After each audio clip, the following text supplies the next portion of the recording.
جو اللہ سے کنیکٹ کر رہا ہے وہ ٹھیک ہے. ہمارے نبی نے ہمیشہ اللہ سے کنیکٹ کیا. دیکھیں اس صحابی کو چاہیے کیا تھی؟ اللہ کے نبی کی کمپنی, لیکن اللہ کے نبی نے اس کا بھی کیا فارمولہ بتایا کہ اللہ کو سجدے کرو. تو آج کل آپ کو پتہ ہے کہ لوگ جگہ جگہ جاتے ہیں, درباروں پہ جاتے ہیں, اور وہاں پہ کس طرح کی حرکتیں ہو رہی ہوتی ہیں. وہاں پہ تو ایون ایکسٹریم تو قبروں کو بھی سجدہ ہو رہا ہے. خیر یہ تو بہت ہی جہالت ہے, اور اب تو امید کرتا ہوں بڑا کم ہو گیا ہے, شعور بہت آ گیا لوگوں میں, لیکن اینی وے ہوتا ہے. تو دیکھیں اللہ کے نبی ہمیشہ توحید سکھاتے, تو سجدے کا مطلب ہی توحید ہے. تو یہ ہمارا 5th آبجیکٹیو ہے کہ سجدہ جو کثرت سے کرے گا, لمبا کرے گا, انشاءاللہ اس کو اللہ کے نبی کی سفارش ملے گی. Number 6, feel happy about overcoming your enemy. اس سے کیا مراد ہے؟ شیطان انسان کے پیچھے پڑا ہوا ہے. حدیث ہے جب شیطان انسان کو سجدہ کرتے دیکھتا ہے تو روتا ہے. صحیح حدیث. وہ روتا اس لیے کہ مجھے موقع ملا تھا, میں نے نہیں کیا, اور میں رجیم ہو گیا, میں دھتکارا گیا. اور دیر از نو ٹرننگ بیک فار ابلیس. ابلیس جو ہے, کسی نے سوال پوچھا بھی تھا کہ از دیر اینی چانس کہ ابلیس بھی معاف ہو جائے؟ تو دیر از ایبسلیوٹلی نو چانس, کیونکہ اس کا گناہ جاریہ اس لیول کا ہے, اس لیول کا ہے آپ سوچ نہیں سکتے.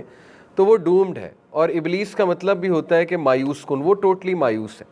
تو جب وہ ایک مومن کو, ایک مسلمان کو سجدہ کرتے دیکھتا ہے تو اس کی کمر ٹوٹتی ہے.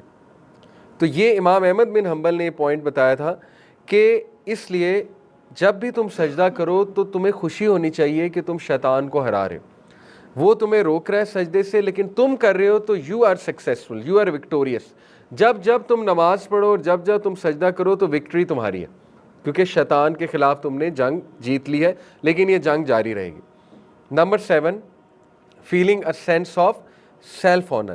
اس پہ امام احمد رحمہ اللہ کا ایک کوٹ آپ کے سامنے رکھتا ہوں. ان کا, O Allah, as you have protected my face from prostrating to anyone other than you, then protect it from asking anyone other than you. Imam Ahmad بن حنبل نے اس سیلف آنر کی ہمیں ایک, آپ کہہ لیجئے, ایک تصویر دکھائی. سیلف آنر کیسے آتا ہے سجدہ کر کے؟ دیکھیں امام احمد کہتے تھے کہ یا اللہ, جیسے تو نے میرے چہرے کو بچا لیا کسی اور کے سامنے جھکنے سے اور صرف اپنے سامنے جھکایا, اسی طرح اللہ سبحانہ و تعالیٰ مجھے بچا لے کہ میں تیرے علاوہ کسی اور کے آگے ہاتھ پھیلاؤں. تو اس سے انسان میں ڈگنیٹی آتی ہے, سیلف آنر آتا ہے, انسان کی پرسنالٹی سٹرونگ ہوتی ہے. ٹھیک ہے نا. کئی لوگ اپنی پرسنالٹی سٹرونگ کرنا چاہتے ہیں, کئی لوگ اپنی پرسنالٹی نا بہت انڈیپینڈنٹ کرنا چاہتے ہیں, لوگوں سے انڈیپینڈنٹ.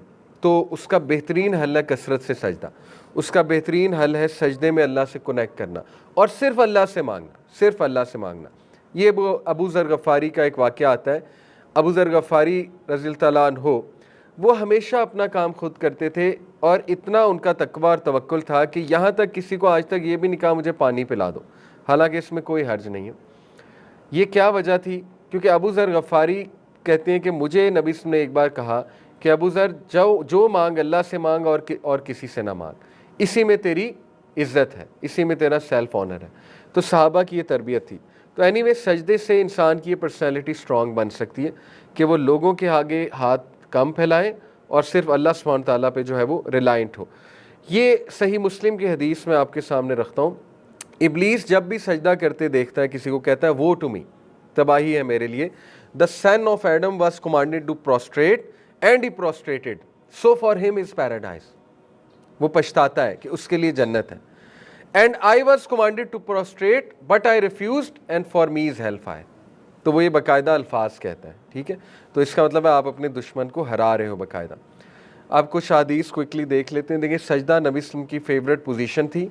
یہ سنن نبی داؤد کی حدیث ہے. ابو بکرہ فرماتے ہیں رضی اللہ عنہ, پرافٹ صلی اللہ علیہ وسلم جب بھی کوئی گڈ نیوز یا کچھ اچھی چیز سنتے تھے تو وہ سجدے میں گر جاتے تھے. تو یہ ہمیں بھی اس سنت پر عمل کرنا چاہیے. کوئی رزلٹ آیا آپ کا, کہیں کوئی اچیومنٹ ہوئی آپ کی, دنیاوی اچیومنٹ, تو آپ سجدہ کریں اللہ کو. اس سے آپ کا گریٹیٹیوڈ بھی بڑھے گا. بلکہ دن میں ایک بار اس طرح کا گریٹیٹیوڈ والا لمبا سجدہ ضرور کیا کریں کہ اللہ نے میرے امور سنبھالے ہوئے. تو جب گریٹیٹیوڈ بڑھے گا, لائن شکرتم لازیدنکم, ٹھیک ہے, آپ کے پرابلم سالو ہونا شروع ہو جائیں گے انشاءاللہ. Second, elevation of rank and removal of sin. حضرت صوبان فرماتے ہیں نبی صلی اللہ علیہ وسلم نے فرمایا, you must perform many prostrations to Allah. For you do not prostrate to Allah, but that Allah will raise you 1 degree for it and erase 1 sin for it.